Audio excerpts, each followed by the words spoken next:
So we do record all of our workshops, and they will be available for you. This workshop will be available within 24 hours. And I wanted to, well, let me introduce myself. My name is Tanya Hertz. I'm the director of the Rec Innovation Lab at San Diego Miramar College, which is a business incubator here on the campus of Miramar. And well, virtually for now, but very soon to be on the campus of Miramar again soon. We have with us some amazing guest speakers. If you know the rec, you know the speakers. Gwen and Gaby both have been with us many times in the past. They're one of our favorite, well, two of our favorite presenters. We love having them, love hearing from them. I'm going to make sure that we don't have any other housekeeping items from Stephen, and then I'll let him pass it on to Gwen and Gaby. Are we good, Stephen? I think we're good. Hi, everybody. Welcome to our workshop today on conflict resolution with Gwen Franco and Gaby Alvarez-Pollack. Just like Tanya said, we love having Gwen and Gaby here at the Rec. Our students look forward to your presentations every semester, as some of them will tell you. So I'm here to introduce Gwen. Gwen is a manager of global talent management at the Hyatt Hotels, and she does consulting alongside Gaby. They both do consulting, and they both do consulting for strategic talent management, behavioral assessments, and every other thing in between. And I'm going to pass it on to them to introduce themselves a bit more. Thank you, Gaby and Gwen. Thank you so much. We are so excited to be here. And I have to say that after that video, Gaby and myself both are like, oh my gosh, what an honor that we get to be a part of the Rec Center and really to support your community. This is the first workshop that we get to do this semester, and I can assure you that it's always an absolute honor for us to come back to share subjects that we are passionate about and that we would love to help in you thriving in your business endeavors today, tomorrow, and in your future. So I'm going to go ahead and get started and share my screen. So we can start this presentation. Gaby, please say something. So it's going to be Gaby and me back and forth. So, and you're going to get to have fun because Gaby and me are fantastic partners and friends. And so we're going to enjoy sharing this with you. I will say this. I'm really excited, Gwen, that both you and Gaby are doing this together. We've seen you each individually, and so we're really looking forward to seeing you together. And so, yeah, really looking forward to it. Gaby, would you like to just say hello? Well, I would only add to what Gwen has said. Thank you so much for having us on a Friday afternoon. Perfect way for me, at least, to end the week on a very high note. And we're excited. We are grateful and highly honored to share this space with you today. Mm-hmm. Thank you. And we can see your screen, Gwen. You can. All right. That means I did it correctly, which is great. So, let's go ahead and get started. Everybody knows that we're here for a conflict resolution workshop. So it's we're just continuing on from the workshops that we've had that we started all around emotional intelligence and such. So this is a very popular topic for everyone to continue in your skill building. So this is our little introduction slide about ourselves. I know that Stephen already did a little bit of talking about our bios, what we do. So Gaby, I don't know if there was anything else that you wanted to add in regards to the work that you do, sharing about your consulting business.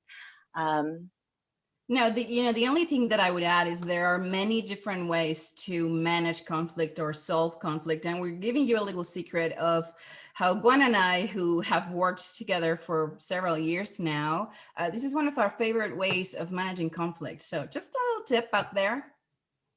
Yeah, so we call this curls and Chardonnay. That's what we do to get through conflict, and it works pretty well. But that's not the way we're going to explore today, but know that there's always options on different ways to explore, to manage conflict. The way that we are going to discuss today in our agenda is we're going to start off by understanding a little bit of what conflict is for you, what emotions are that happen within yourself, because that's where conflict begins. So kind of what's your own experience around conflict. Then we're going to share some steps on how to manage conflict, talk through those and provide some examples.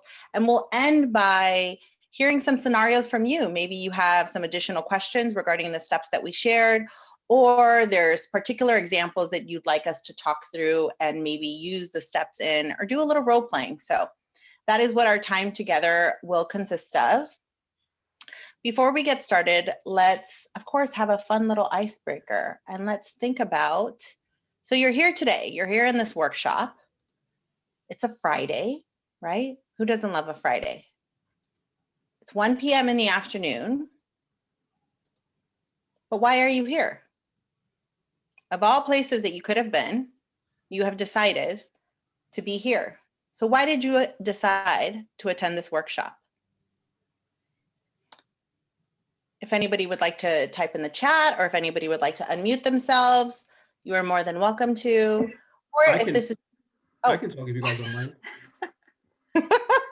Okay, go right ahead. Share with us why you're here today. Sure. I had 2 instances where I couldn't resolve the conflict, and I avoided it, and it got worse, which forced me to actually quit my job twice. That sounds like a really good reason to be here today and for you to invest in learning more about how to deal with conflict. So Yeah. I think I'm pronouncing it. Your name is Korhan. Did I pronounce that correct? Korhan. Thank you so much for sharing and for being so honest. Yeah. Thank you for that. We have here, there's plenty of conflict in the world, so it would be great to know how to handle it better. Yes, absolutely. So when you're answering this question for yourself, you're thinking about why are you here today? Know that there's a choice in that, right? There's a choice that's made in what you are feeding yourself with, where you're investing in your development, and where you spend your time. So when you define that for yourself, you really set an intention, and you can really understand what you want to get out of our time together. Korhan gave a great example of, hey, I've been dealing with this previously, and it's impacted me even in the sense of my employment. So this is something I really need to spend some time on, right? For other people, it may be that maybe it's something that you already can relatively handle and you'd like to do better. Maybe you're here because of somebody else who's in this session that invited you. Maybe you're here because Gaby and me are fantastic facilitators. I'm not sure why, right? But define that for yourself, because then you can understand, what do I want to get out of this? And we hope that we're able to help you get out of it what you would like. And with that, I'm going to go ahead and pass it over to Gaby. All right, so conflict. You all are here for different reasons on a Friday afternoon. And conflict is like this human condition, right? Conflict is inevitable. It's part of work. I would say it's part of life. Usually there's 2 sides of the story, 2 sides of the coin, 2 colliding forces. So our first question of the session today is like, so why all this conflict? Where does conflict come from? And with that, so there's a lot of different things that happen in our minds, in our opinions, in our brain. Where do you think conflict comes from? And Stephen, this is the time to bring our first poll. We're gonna ask you to vote. In your experience, what is the most common cause of conflict? And you have 5 choices there. So go ahead and vote.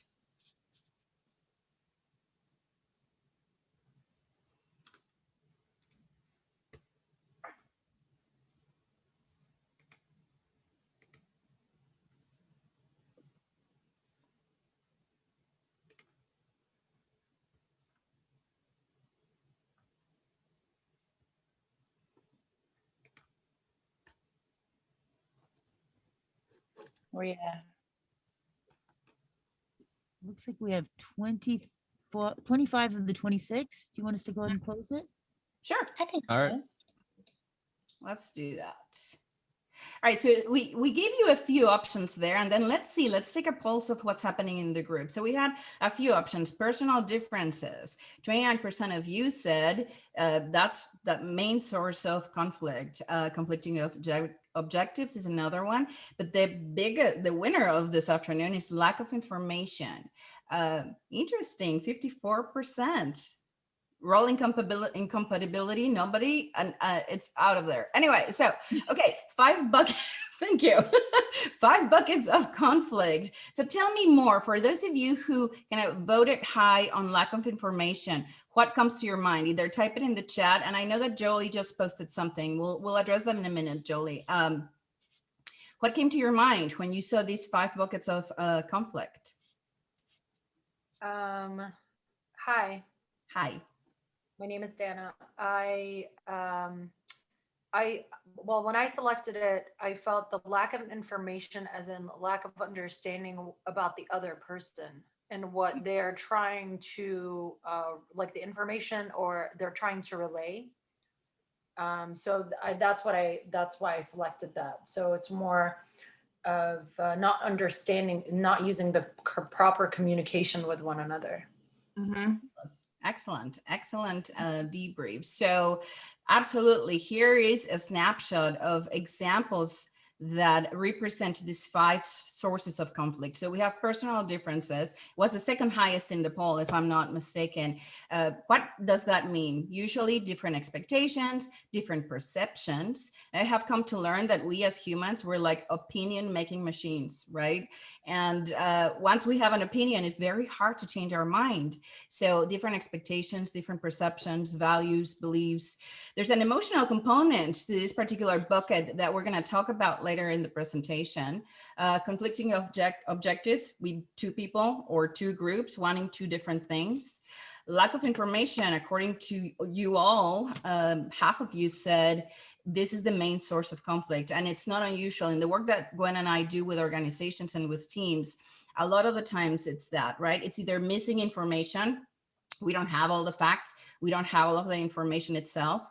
Is misrepresentation, like somebody's lying, well, not lying, but somebody is not necessarily being honest or bringing everything they have to bring to the table.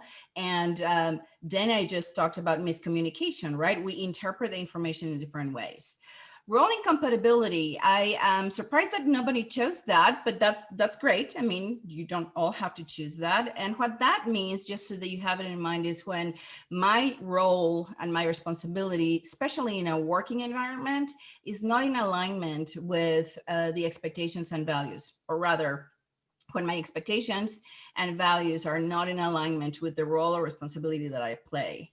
In the organization or in the team or whatever the environment might be. And an example of that is, for example, I was working with a client recently who's working in this particular organization and was asked to do something that in his mind was unethical, yet is a high priority for the organization. But because his values were so deep inside of him, there was a lot of conflict, right? He was refusing to do some of the things that, I mean, it wasn't anything super bad for those of you, but it was something that in his view was unethical, and he entered into a lot of conflict with himself and then with his team members. So just so that you have it in mind, sometimes that could be a source of conflict. And the last one is environmental conflict. And what we mean by that is what is around you in your work environment or in your family or in your teams or whoever it is that you're working with, what's around you. A lot of times is lack of resources, right? Because stress or tensions might go high, or uncertainty. When we don't know what we don't know, a lot of times that creates conflict. And with that, we're going to go to the next question. Yes. So now that we've kind of understood where conflict comes from, let's kind of understand what that means to us. So it's time for an activity. In this activity, what I would like you in the chat, please, is to define conflict. Just write, when you think of the word conflict, how do you define it? It doesn't have to be anything super formalized or fancy. If it's just a couple words, that's perfectly fine. Just take a moment and then put that in the chat, please. All right, Verena, thank you. Differing, opposing ideas. Francisco, disagreement. Benjamin, one person thinking they're on top, the leader. Not agreeing. Joanna, emotional friction, a tension between people that is taking over their communication. Disagreement, different views. Views are misaligned, incongruent. Conflict is a disagreement on a topic. All right, thank you so much, everyone, for what you wrote down. Incompatibility. Thank you, Delora. All right. So is there anything that anybody notices about all these definitions?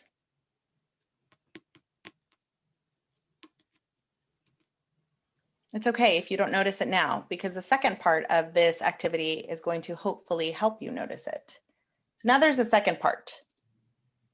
I want now in the chat again, I would like you to define conflict without using negative terms or words. So please take a moment and type that into the chat.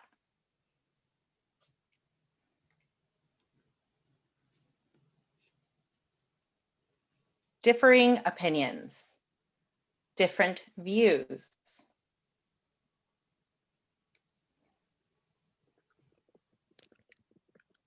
Conflict is negativity over positivity.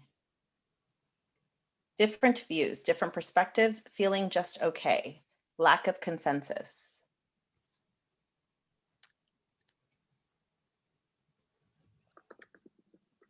Resolution, opposing perspectives. Different points of view. Wonderful. Thank you so much, everyone, if you continue to put responses in there. But it's unbelievable to say how there was kind of just a consensus. Everybody was like different views, different perspectives, different opinions, but didn't label whether that was negative or bad. Because is conflict always bad? Absolutely not. It is not always bad. And that's part of the thing that we have to acknowledge when it comes to our approach and our perspective about conflict. If we view conflict as a negative thing, that's going to impact how we manage it. That's going to impact how we approach it, how we solve it, all of those things. So what we want to understand and reframe for ourselves sometimes is just even what's our definition of conflict? Can we see it to be a good thing? And it absolutely can be. Conflict, like if you really think about it, is they're forces, right? We were saying different opinions, different views and stuff, they're forces that are coming together that can collide. And the collision doesn't necessarily have to be aggressive or bad, but they just come together at some point. And then what happens after that? Something has to happen. And it's typically creativity, synergy, understanding, collaboration, action, movement. Conflict can make us be stagnant. It can stop us from working. It can stop us from collaborating, can stop us from communicating. So when we deal with it, when we manage it and resolve it, we're able to move forward. So I want us to be sure that we're taking into consideration what our definition is of conflict and our perspective, because when we are much more open and receptive and we can see it as a positive thing, we're more willing to approach it. That's part of the process in how you manage conflict. Sure. And before you move on, we have Lauren in the chat is saying it's an opportunity to explore solutions and perspectives, which is exactly what Gwen is talking about. And I would only add to that is like highly innovative companies. The Rec is probably one of those, of course, is they actually generate, they don't necessarily call it conflict, but they generate something that's called creative tension, where it's that idea that from tension, from getting into the uncomfortable zone of the process of making decisions, then more beauty comes out, more innovation, more creativity. So that's the idea of, when forces collide, there's action or there's something that happens. Mm-hmm. I want to be part of one of those creativity tensions. That sounds fun. We're here, right? Yeah, you're right. Oh, you're right, Gaby. All right. So conflict and emotions, my own experience. This is when we start getting into like the meat of the soup, bad analogy. But my point is, a lot of you in the chat before were talking about, I don't like conflict. Conflict is uncomfortable. Tell me a little bit more about it. Open your mic and say a little bit about that. Hi, my name is Jolie. Yes. And I'm not too big of a fan of conflict because, I don't know, it just makes me uncomfortable and makes me anxious because Sure. I don't like it when people argue and stuff in front of me. Okay, sure. What else? Hi, this is Enzo. I just wanted to make a quick comment that I'm kind of the opposite. I actually, I hate to admit, but I do like arguing, especially about politics. I'm like that guy. So I just wanted to put that out there. All right. Thank you, Enzo, for being that guy.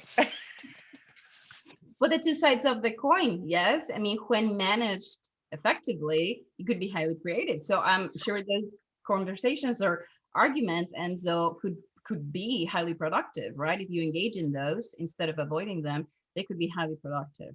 So Jolie and a few others were saying we're leaning more towards these like little unsettling feeling. And one of the things that I study a lot and I work with a lot of organizations around is emotional intelligence. And Gwen has guided you guys last semester in terms of the connection to emotional intelligence. So this is the part of that conflict that a lot of the times comes from a highly emotional place, especially because, you know, we said it before, we're humans, we form opinions, we have our beliefs, we have our values, we have a set of circumstances, sometimes traditions, sometimes learned behaviors, and that is always attached to an emotion. So let us show you how. And I know that there's another comment in the chat.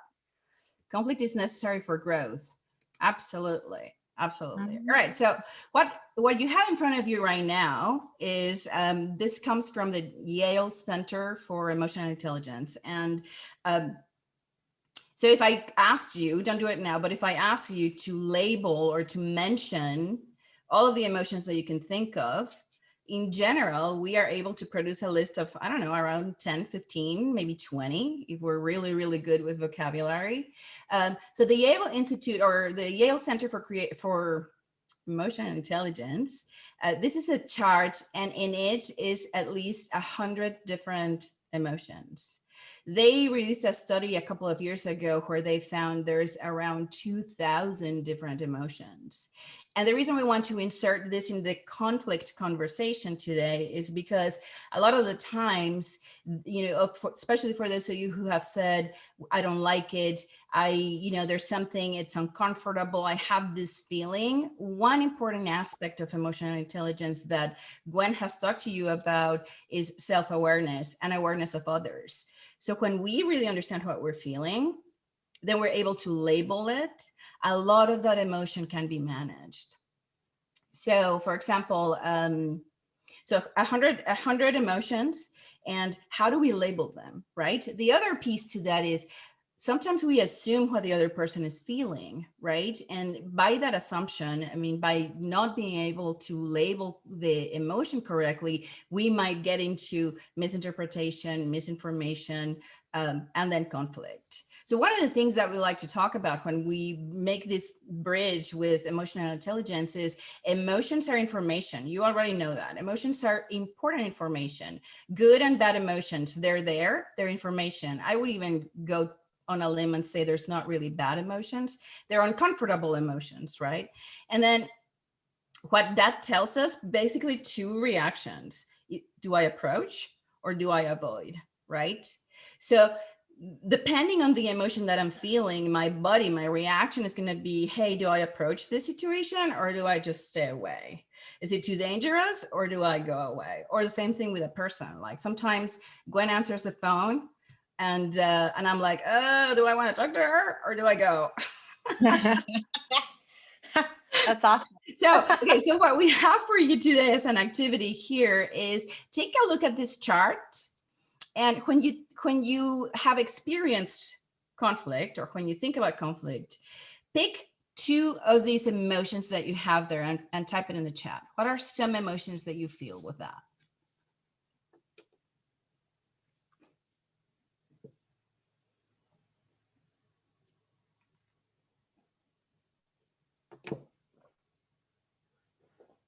Let's see, we have some responses. We have stressed, worried, anxious, tense, frightened, sad, stressed, apprehensive, frustrated, exhausted, stressed, tense, frustrated, annoyed. That's a good one, annoyed. Yep.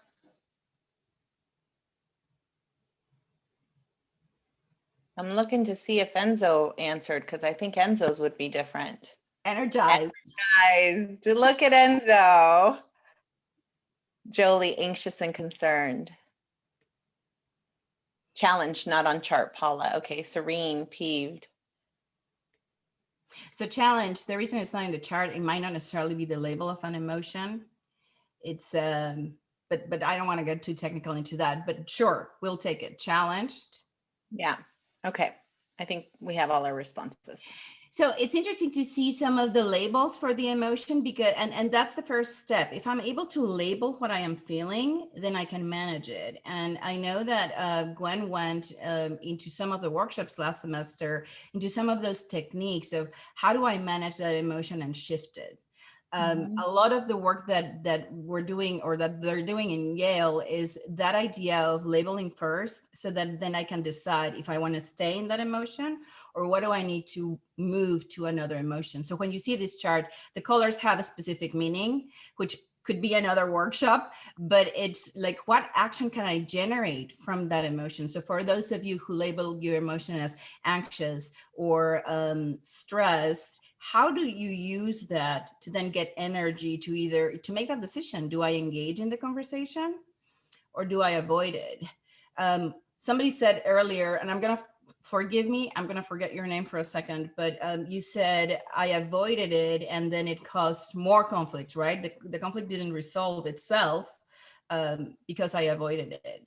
So anyway, this is an exercise that's really, really good for you to start learning how to label your emotions, label the emotions in others, and decide if you need to shift or if that emotion can drive your energy. What questions do you have about this? I would like to add also that when we're thinking about emotional intelligence as a whole, remember our journey that we've gone on through the different workshops was really about the self, your awareness and understanding your emotions, and then understanding others, and then having relationships with others. So I want you to see it as in your skill building, in your learning about emotions, is I want you to see it all together. This isn't something necessarily that's separate. Conflict is a part of emotional intelligence, and all parts of emotional intelligence need to be brought in when managing conflict. So from the self to then interacting with others and working through that. So you're saying is not fight or flight. You're talking about real, like, strong emotional skills. I'm sorry, Benjamin. Could you clarify that a little bit? Yeah. You're talking about like either approaching or avoiding, not like fight or flight, which is a little more extreme. You're talking about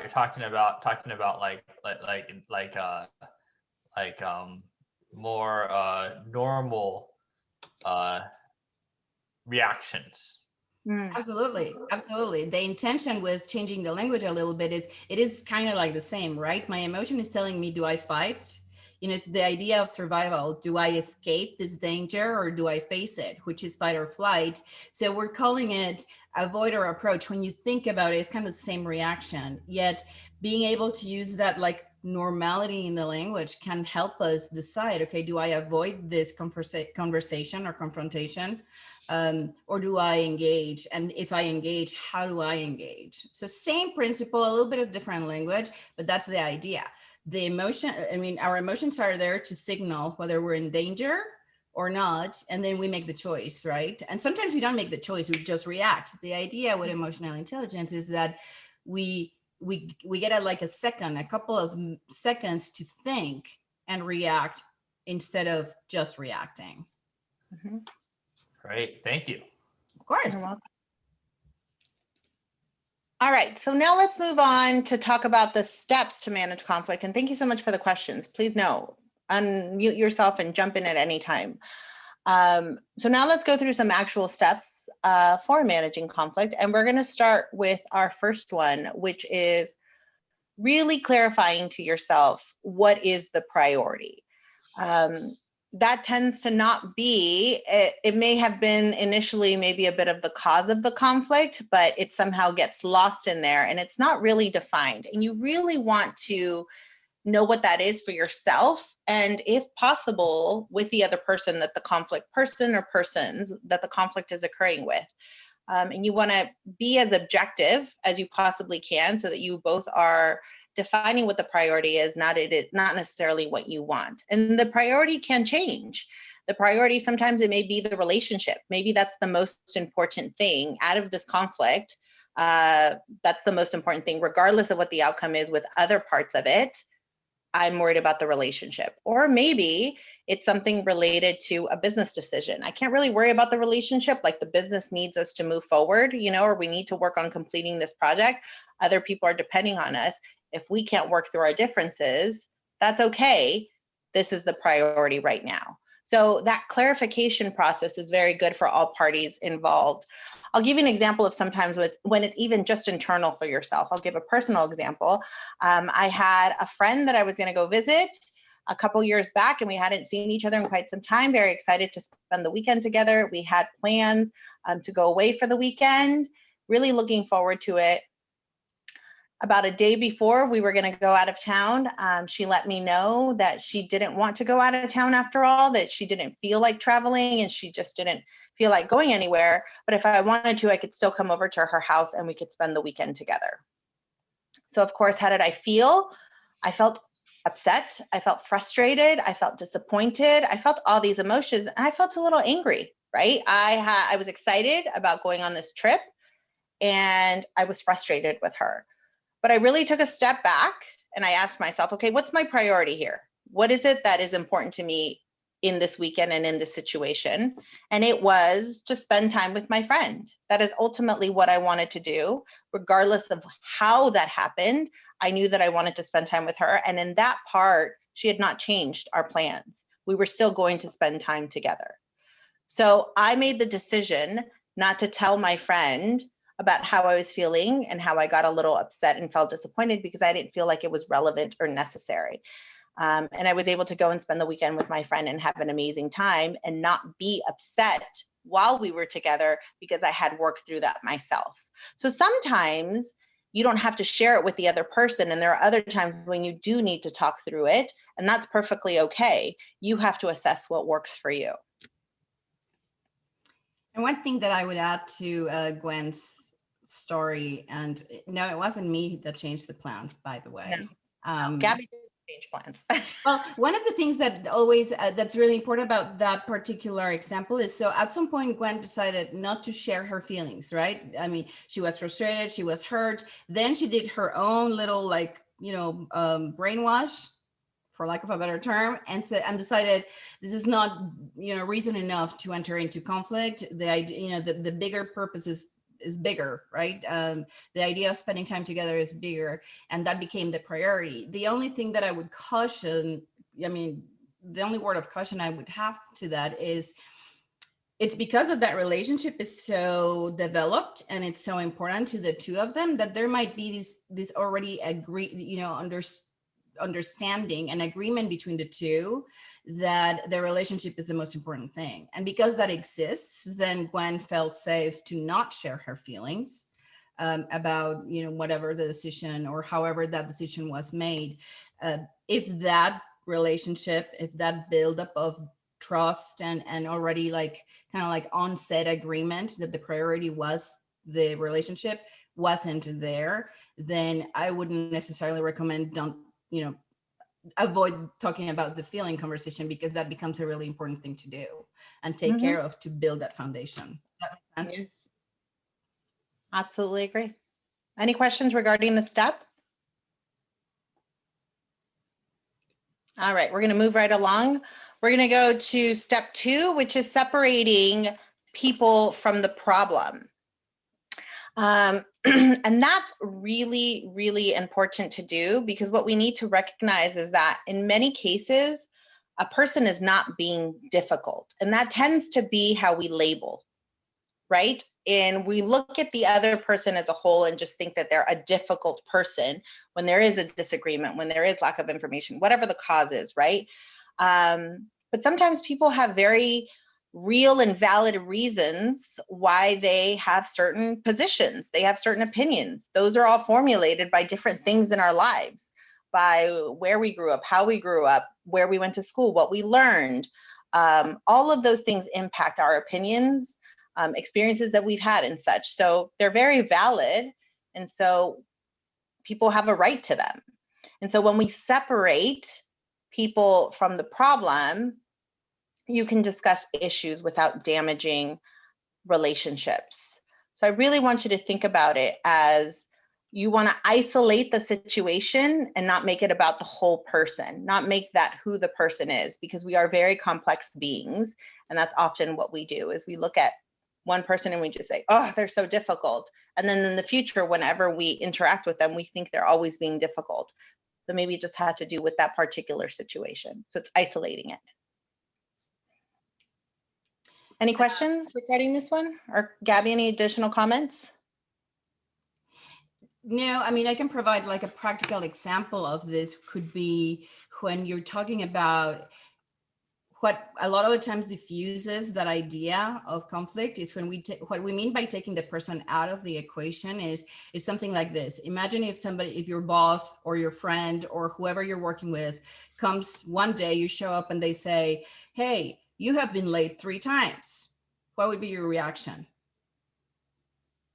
A couple of you. No reactions? It could be good, like maybe, oh well, I don't know. Definitely acknowledge the situation that you're being late, and like I wouldn't I guess I wouldn't refuse my fault, or I wouldn't I wouldn't refuse it, and I would acknowledge that I'm being late. Sure, of course, like you're highly ethical people. If it was really true, then you would acknowledge it. So, but I practiced this like with Gwen the other day. What would it be different if I say, hey, I mean, this is the first thing, I didn't even say good morning. I'm like, you were late 3 times this month, versus, you know what, in the last month, there have been 5 times of tardiness. Do you know what I mean? Just changing the sentence into the situation and not the person might take a completely different tone. So when you're engaging in these conversations with colleagues, with friends, with your boss, with your teams, try to separate the person, try to make the feedback about the situation, not about the person. Does that make sense? Yes. See, a head nod. And I think with that also is what you can think about is maybe that can then help avoid conflict even happening. So if you start with the effective feedback where you're focused on the situation versus the person, maybe you won't even get to a point of conflict. Right. So that's another way of you don't even have to manage conflict. You've hopefully avoided it. I have a question here, actually. Mm-hmm. A lot of the times, separate people from the problems. By the time you get to that point, the person becomes the problem already. So I guess, like, what do you do in that situation to separate, because they're so intermingled now? My question with you would be what, so let's think about it. The person becomes the problem. What's behind that? What is the person doing? What is the situation that drives you to this opinion that the person becomes the problem? I understand what you're saying, but the mental practice is, okay, let's try, what is the situation, right? So one example that I can use also, like on family life, this tends to be really interesting when we work with children, for example. Well, I don't work with children, but I have a child. And a lot of the times, there comes that moment where they're just like annoying, calling you. And then it's like, our tendency could be, I mean, it's a really problematic kid, or it's really demanding, or, all of those labels. And then very few times do I stop and see, okay, what is it that he needs me for? And so the other day, my son, for example, was trying to open something, and he kept calling me. And I'm thinking, oh my God, it's like, he's so difficult. And when I looked around, he was really trying to do a highly difficult task that he didn't know how to do. So when I am able to put myself into, he's not the difficult person, the task is difficult. And that's a normal reaction for a 9-year-old to have. So it takes a lot of practice on myself and all of patients to be able to even step into that area of what's the situation. And it's not about the person, right? So that would be the question that I would have for you, is like, what makes you get to that assessment that the person is the problem. What is the person doing? What are some, we're going to go actually, we're kind of like skipping ahead into a few of the other steps, but all of these steps together, they don't go one after the other. They kind of go in combination, will help you assess that situation better. I mean, what are the facts? So that's one question that I would have for you. When you say the person is a problem, what's the fact in there? What is the reality? What's the truth behind that? And we can talk about it now, or Gwen, we can move. You tell me what you want to do. I'm going to move to this one, and I just want to make a quick comment, and that I want to say to everybody, when we're talking about these steps and we're sharing examples that we've experienced ourselves, and Gaby even shared one recently that she had with her son. So what I want you to know is this isn't anything that's ever going to be so incredibly easy, right? And even us who teach it, right? We coach people on it and we teach it, is still something that we have to pause and we have to reflect on, and we have to go through this process as well, because naturally we have these emotions. And when we think about where we learn to manage our emotions, where we learn to manage conflict and our definitions that were created and all that, that all affects it. So I want you to know that this is something that is continuous work. And that's why you're here. And that's why you continue to educate yourself, and you continue. And somebody gave an example earlier, I think it was Benjamin, you were talking about, what about when is this normal conflict, or if it's like really somebody's freaking out or something like that. Well, we're hoping that the people here today who are working on themselves and working on learning this skill, that's not going to be your reaction. It may be somebody else, but that you will then manage yourself and the situation differently.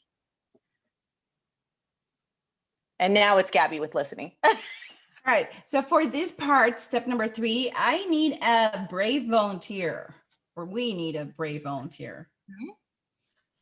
I'm happy to volunteer. Okay, very good. And is it Dana or Dana? Dana with a soft A. All right. So for you to volunteer, is it possible for you to turn your camera on? Yeah, 1 second. It's like, I want to see you. Are you gonna yell at me? I only yell at what. All right. Hey, nice to see you. Nice to meet you. Okay. Nice to meet you Are you ready for this? Yes. All right. You are so agreeable. You don't know what it is, and you already said yes. I love it. Well, you said you want, yeah, go ahead. This is fun. I am going to ask you a series of questions. Mhm. Just give me a short answer. Sounds Okay. good? Mhm. All right. First question is, what is the color of this paper? White. All right. What's the color of my mug? White. What's the color of my phone? White. What's the color of your sweater? White. What's the color of Gwen's wall? Could be gray or white, depending on the shadow. Let's go with white. Okay. What's the color of the clouds? Let's say white. What's the color of snow? White. What do cows Unless it's drink? dirty. What do cows drink? Milk. What color is it? White. Say, I'm sorry. what do cows drink? Your answer was Cats. cows. Cows. Yeah, water. All right, but that wasn't your first answer, right? It was. I thought very you said subtle. cats. It was very, very subtle. When I said, what do cows drink? What did Dana say? She said milk. She said milk, right? So yes, okay, Dana. Thank you. Pause. An excellent volunteer. Thank you. Excellent You're volunteer. welcome. It was a trick. It was a trick. However, and somebody in the chat already said, no, they drink water. So it's a cognitive trick, and there's several of them. The point with this is we are conditioned to start going into this rhythm of thought, right? Where we, at some point, our brain, it takes a few seconds for our brain to really stop listening. So at some point you were so into the white that you don't, I mean, I'm not picking on you, Dana, this is normal. Oh no, I'm not taking it personally. The situation. That's fine. I'm talking about the situation, not the person. 9 times out of 10, 9 times out of 10, the person doing this experiment would answer milk. Because at some point, we're not really actively listening to the questions anymore. We're going into the response, anticipating our response. So our idea with this activity, thank you again, Dana, so much for participating, is it's very easy. And you're not mistaken. I tend to think of responses while people are talking often. Like I have to really stop myself. And that happens doing so that. much to everybody, to so many people. And especially if you think about it today, we're incredibly distracted, right? We have so much going on. There's so much coming at us. So it's very hard to pause in that way and really, truly listen. Yes. I saw that a few of you were doing the exercises as Dana and I were talking, and you also answered milk in your mind. So thank you for playing.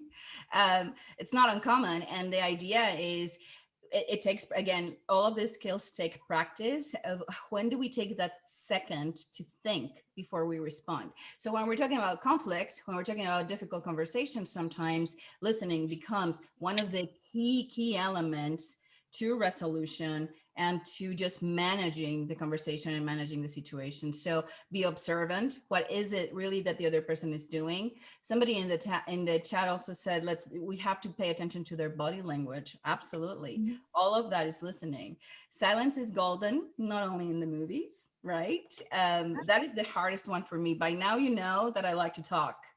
And my husband would attest to this. Silence is not a given skill of mine. So I have to practice that. I have to just remember to, my 9-year-old goes, so I do that and try to understand their point of view.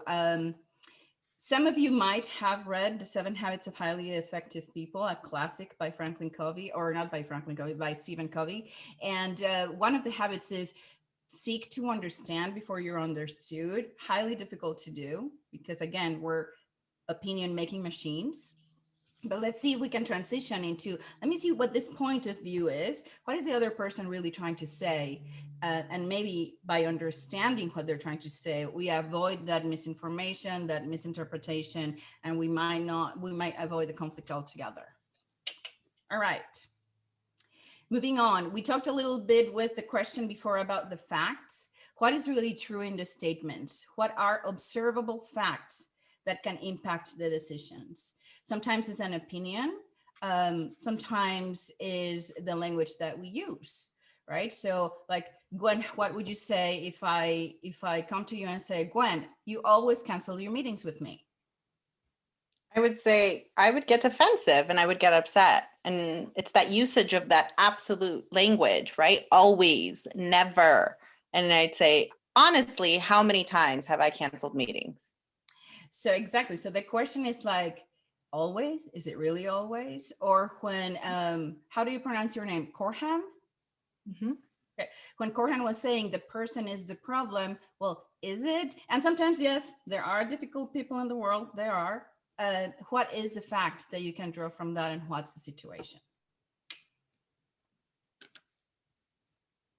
And last but not least, this is probably my favorite tip of the afternoon and in managing conflict. And Gwen makes fun of me all the time, but it doesn't matter. I'll be brave and say it. You're probably all familiar with the term, it's my way or?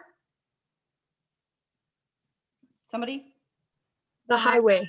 Yes, it's my way or the highway, right? Well, what if, this is where it gets cheesy, what if it wasn't my way or your way, but the highway? Let's ask them. Can we launch our final poll and see what they think about my way, your way, or the highway? Let's do that. Let's see. Everybody go ahead and respond to this poll. Let's see what you think about that. The poll is other people have great ideas. Yes. What people? Mine are better. Go ahead and vote.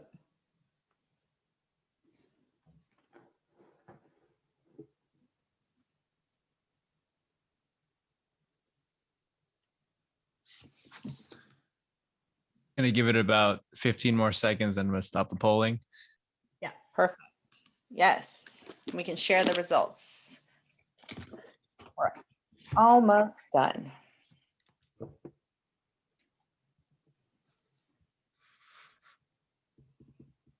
Ooh.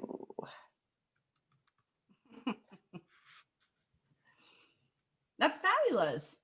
You guys, so 87% of you are agreeing that other people have great ideas. No wonder you're in the innovation center, right? I mean, you're all entrepreneurs. That's where magic happens, when we build ideas of each other. And that's that. I mean, I know I use this cheesy thing of the highway, but that is truly what, you know, the idea of creating synergy, being open that there might be a third option. It might not be what I think. It might not be what you think. Let's create an option together, or maybe there's a completely different possibility that can, you know, get us to the objective or the purpose of the conversation. And with that, so because of our great conversations that we've had, questions and discussion, which I'm so appreciative of, we don't have as much time, but at this point, this is where we would ask any questions, any scenarios anybody else would like to share and talk through. Please know that anything that we are not able to discuss with you now, on our final slide, we will have a way for you to connect with both Gaby and myself, and we are more than happy to support with any additional questions or support that you may need around emotional intelligence or this topic in general.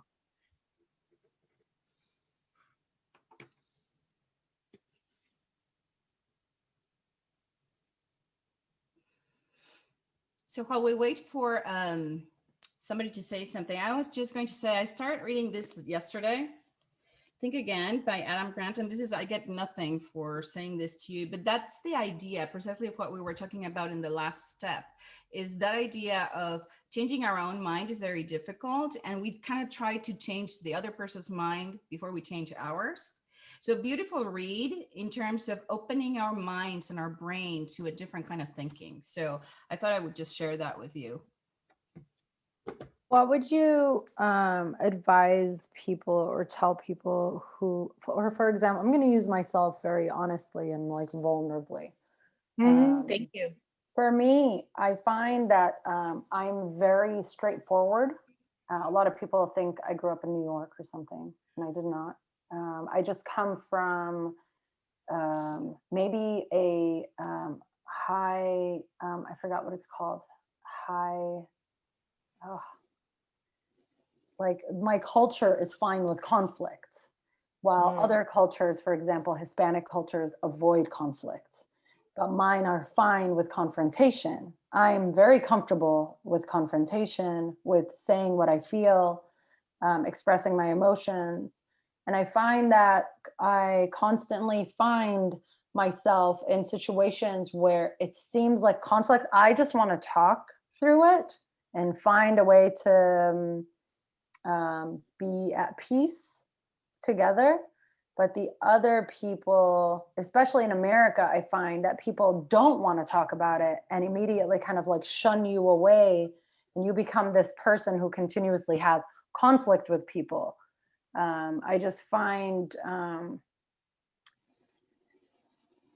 yeah, I don't know. Thanks, Francisco. But it's usually with, so for like, I find that people that don't speak their minds and swallow their opinion have less conflict than those who want to express themselves, especially as a female, whether in the workforce or outside. I find that it is not accepted of women to have a very strong opinion sometimes, or they want you to be softer. And I find it very difficult to, especially in California and San Diego specifically, everyone's like, so peace and love, but it's not, they're not at peace and love because they have so many internal issues, but nobody talks about anything. No, there's a lack of honesty. And I'm very straightforward about it. Like, and I find that causes conflict. So I joined this, like, I just want to hear, I love everything you guys said. It's already helped me a lot. I want to hear if you have any extras about this. Sorry. Sorry, is somebody saying something else? Yeah. I just want to say something about that really quick. Is that when I feel like it's part of, when someone says that it's part of their personality to always do that, to always, when they add in that like part of the personality to always speak their mind, and no matter what, and to always say like, oh, other people just keep it themselves and they have all these internal problems. That's when I say, well, that's just what you're saying, right? That's not part of someone's personality, right? It's just part of what you're part of your viewpoint.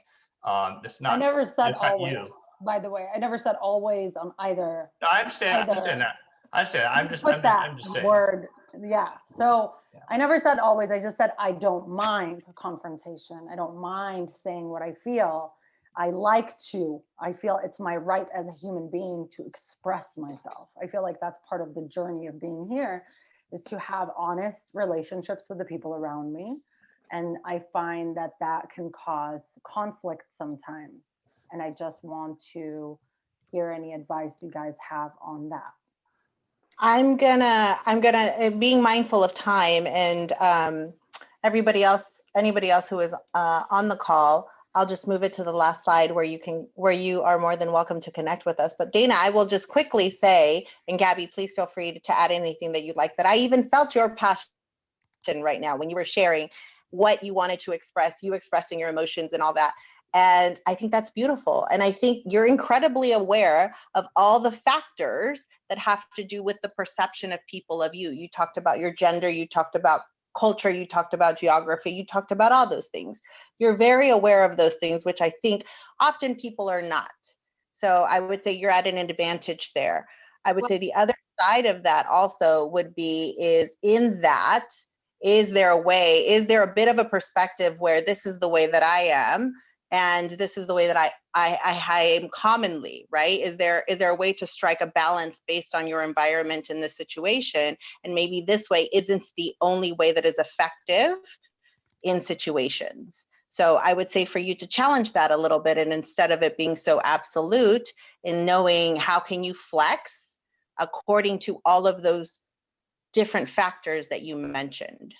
Because they're influential. The reality is that they're there, and there's a lot of truth to what you said, but it doesn't mean that that you have to stay stationary. And that's the beauty of when you can master these kinds of skills in yourself and in your situations with others. Gaby, you were going to say something. I interrupted you. I apologize. No, you didn't. The one thing that I would add to what Gwen and others have contributed to the conversation is precisely a lot of the times, regardless of your personality and your cultural background, it helps to start shifting our mind into curiosity, right? So yes, there's a part of expressing myself, but there's also the part of curiosity around what the other person brings to the conversation. So the question that I would ask myself in that situation, Dana, is how does what I am about to say or express, how does that contribute to the situation? How does that contribute to the conversation?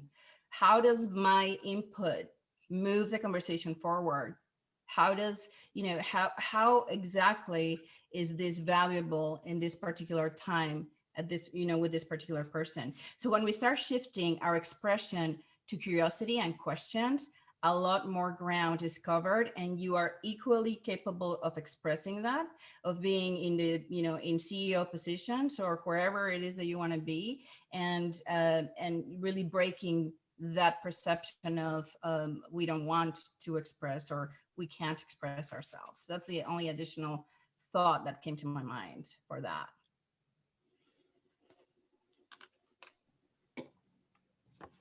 Thank you, guys.